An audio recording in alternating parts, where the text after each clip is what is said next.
So, hi everyone. Thank you for joining us today, and thank you, Alex and Joan, for speaking today. As I mentioned, it's great to have you. I think this is you guys' first time ever speaking at one of our events, right? Yeah. Yep. So, Mhm. it's great to have you guys, and we're always, glad to see new people coming on and speak. So, thanks again. So, Alex Mazur is a founding partner at Commonwealth, a mission-driven business focused on expanding access to retirement security.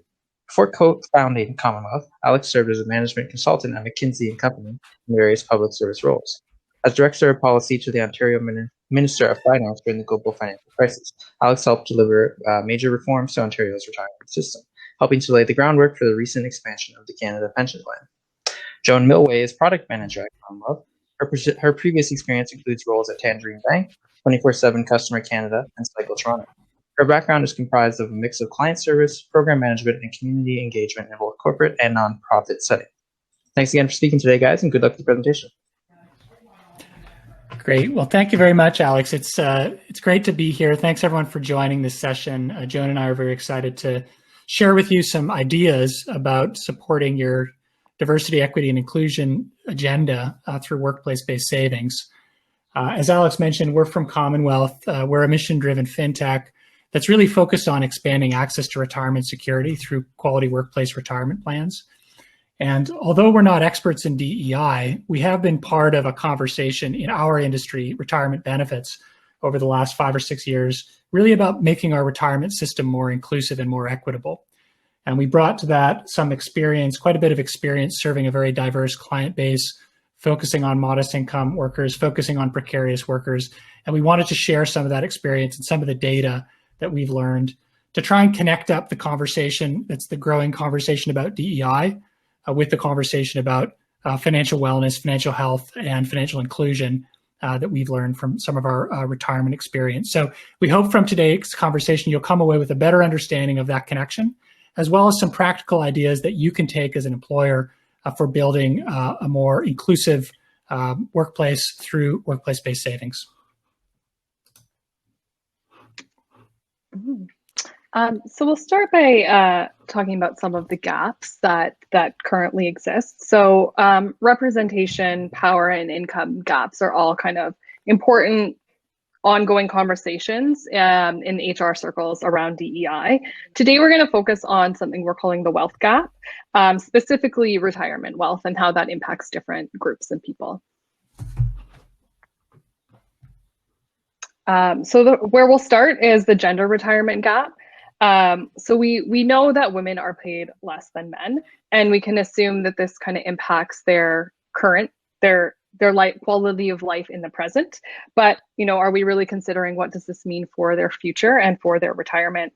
What we're seeing here on this slide is that even when women work longer and save only a little bit less than men, they're still retiring with a significant wealth gap of 30% less wealth than men in their retired years. So in addition to there being a retirement wealth gap in terms of gender, there's also a significant retirement wealth gap in terms of race. And there's much better data in the US. So for example, this is a recent study by Morningstar that just came out last week that shows that the median retirement savings for Black households is less than 4 times, or the median savings for white households is more than 4 times greater than that for Black households. And there's also a large gap for Latino households as well. Unfortunately, in Canada, we do not systematically collect data on these kinds of gaps. That is now changing. And the early data that we have suggests that there's a similar gap in Canada for marginalized communities, including Indigenous Canadians. And hopefully over the years to come, we'll get more information and data about that wealth gap in terms of racial inequity. We do have better data on immigration status. So we know, for example, that there is a disparity in terms of who has a pension between recently arrived immigrants to Canada and people that were born in Canada. So this chart basically shows that if you're Canadian born, you're about twice as likely to have a pension at work than if you arrived in Canada less than 10 years ago.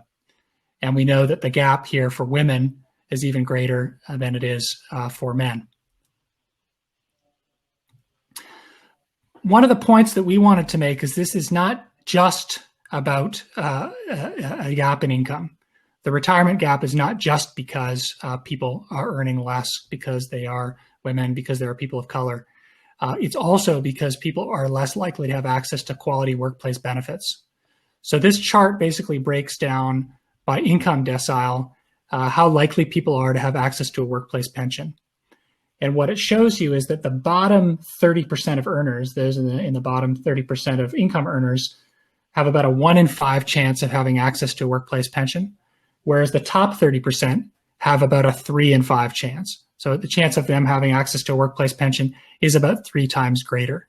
So this helps compound some of the other inequities that we see, because we know that people who are earning in the bottom 30% are disproportionately likely to be women, likely to be people of color, likely to be Indigenous Canadians, and they're also less likely to have access to these, really important benefits for building retirement wealth.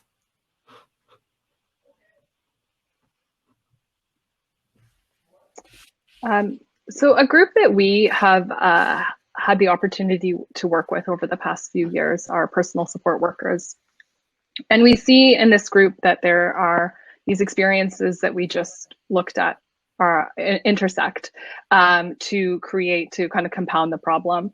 So this is the majority of personal support workers in Canada are women of color. And they are underpaid and don't have access to a kind of typical workplace plan. So we should also consider that this is a physically demanding job.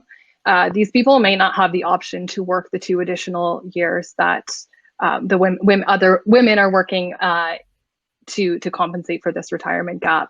So what we see here is these people are more likely to retire in poverty or experience poverty in their retirement. And now COVID has disproportionately affected people. So we know that not everybody is having the same experience in this pandemic. So while some people are able to save so much they don't know what to do with it, others who are already earning less have actually stopped saving, and their retirement income is going to be impacted by this. So we've talked a lot about the different elements of what Joan described as the retirement wealth gap, right? By gender, by race, by immigration status, how that is compounded by the lower socioeconomic status of people, and also about how COVID has made this disparity even wider, likely.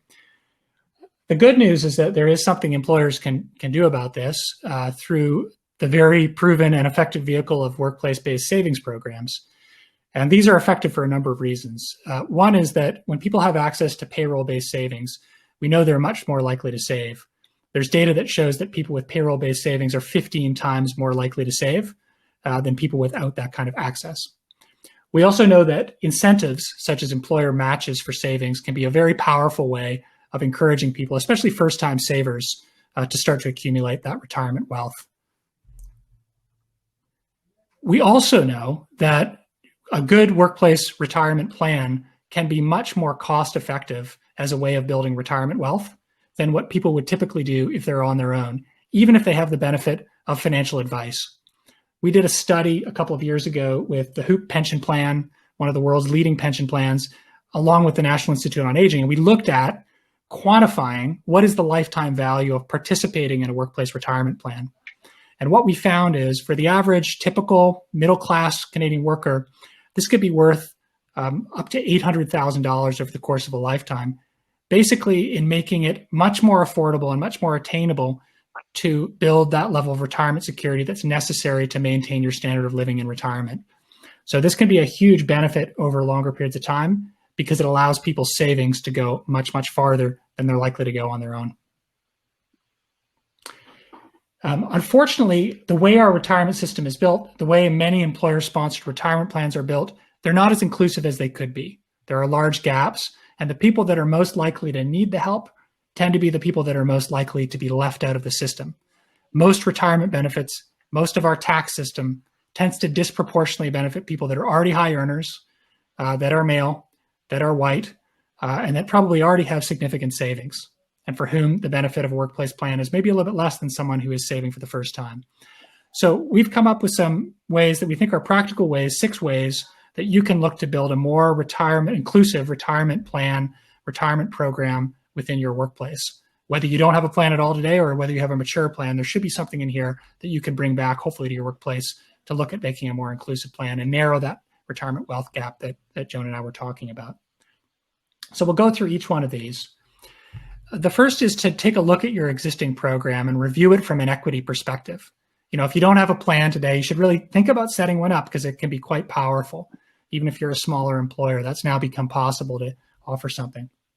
If you do offer something, it's worth taking a look at who's benefiting from it, who's covered, looking at it from a gender perspective, looking at it from a race and an income perspective to see who is benefiting from it, who is actually enrolled or signed up, and who is getting the most of the benefit if you're putting in a match of that match.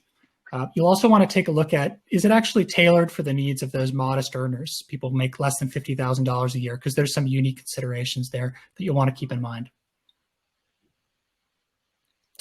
The second item is to expand eligibility if you can. If you have the budget to do it, if you have the ability to do it, there are often people that are left out of these programs because they're newer, because they're part-time, because they're frontline and maybe lower earning, and there's a presumption that may not be correct that these folks are not interested in savings. And there may even be creative ways for you to involve contractors or gig workers that are part of your organization or that help your organization in a savings program. So taking an inclusive view of who's eligible for the program can be one way of narrowing that wealth gap. There are actually billions of dollars of government benefits that go unclaimed every year. And because savings programs tend to have a financial education component to them already, because you're educating people on TFSAs and RSPs and CPP, you might want to think about adding additional education about other government benefits that your employees could access that really benefit, especially those that are living on more modest incomes. Things like the Canada Learning Bond, which is an incentive of up to $2,000 for opening an RESP account, and yet millions of Canadian children that are eligible for these don't claim them. There are pretty easy ways to help people access these government benefits or learn about the benefits of tax filing that can be effectively free money to the employer while also addressing some of the inequities and narrowing that wealth gap that we talked about. The other thing you'll want to consider is adding a TFSA component to your group retirement plan. So many people don't know that the TFSA was originally designed specifically as a retirement savings vehicle for Canadians who are earning less than $50,000 per year. And this is because it will allow these modest income earners to maximize out their government benefits in retirement, whereas saving in an RRSP could negatively impact the government benefits they're eligible for in retirement. So saving in the TFSA could really increase their quality of life in retirement. And the other thing is it does remove a barrier for people who may be worried about putting their money in an RRSP and not having access to those funds in an emergency. The other thing you would want to consider is doing a fixed dollar matching as opposed to a percentage-based match. So typically there's the 3, 4, 5% match to any sort of employee contributions. But people tend to think about money in dollars as opposed to percentages. So this is kind of an easier concept for them to understand and apply to their everyday life. It also means that when you're using a percentage, it means that the benefit is greater for those who are earning a higher income. So it's a greater benefit for those who are already likely to be better off in retirement to start. So using a fixed dollar match can really help those who are earning a bit less. And then the final thing you'll want to do is make sure that your plan is following inclusive plan design principles. So these are things you can look for in any plan you're currently providing or thinking about providing. So is it simple? Is it avoiding financial jargon? Is it providing simple, personalized suggestions for your employees? Does the education go beyond kind of general financial literacy? The TFSA example we just discussed, we just learned about, is something that anybody could take action on right away by just redirecting their savings. So you really want to look for those educational opportunities that are focused on an action people can take. You also want to, guidance for retirement planning. Retirement planning can be overwhelming for people. Your plan should provide some simple guidance on key decisions like how much should I save. In addition to being overwhelmed, people feeling overwhelmed with retirement planning, something at Commonwealth we hear a lot is people feel guilt or embarrassment around how little they've saved, how unprepared they are for retirement. So your plan should really encourage people and make them feel confident about their retirement, as opposed to feeling these kind of negative emotions like guilt or shame.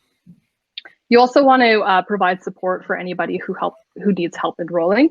So the greatest barrier is getting people to start participating. Once you get people participating, they're on a good path for retirement. You'll want to consider that not everyone on your team is going to have access to the same resources. Some people might have a personal financial advisor, others don't. So you want to look for those, like the support from your plan to help everybody enroll in it. So yeah, these are, again, the 6 steps we just went through. If there's any, we want to open it up now for any questions that anybody might have.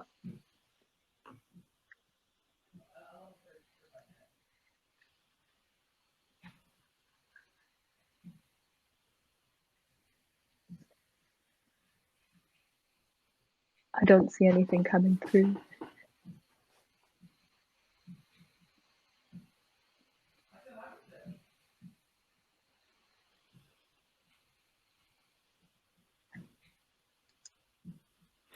The one thing I will say is that these are, either one of these issues, the issue of saving and financial security and the issue of inclusivity, these are obviously not easy topics to cover. And so if any of you would like to, ask questions or continue the conversation or bounce some ideas off Joan or myself, we're very passionate about this topic, as I hope you can see. And so we would love to talk to you and support you. So we've added our email addresses here if anyone has any questions or would like to follow up.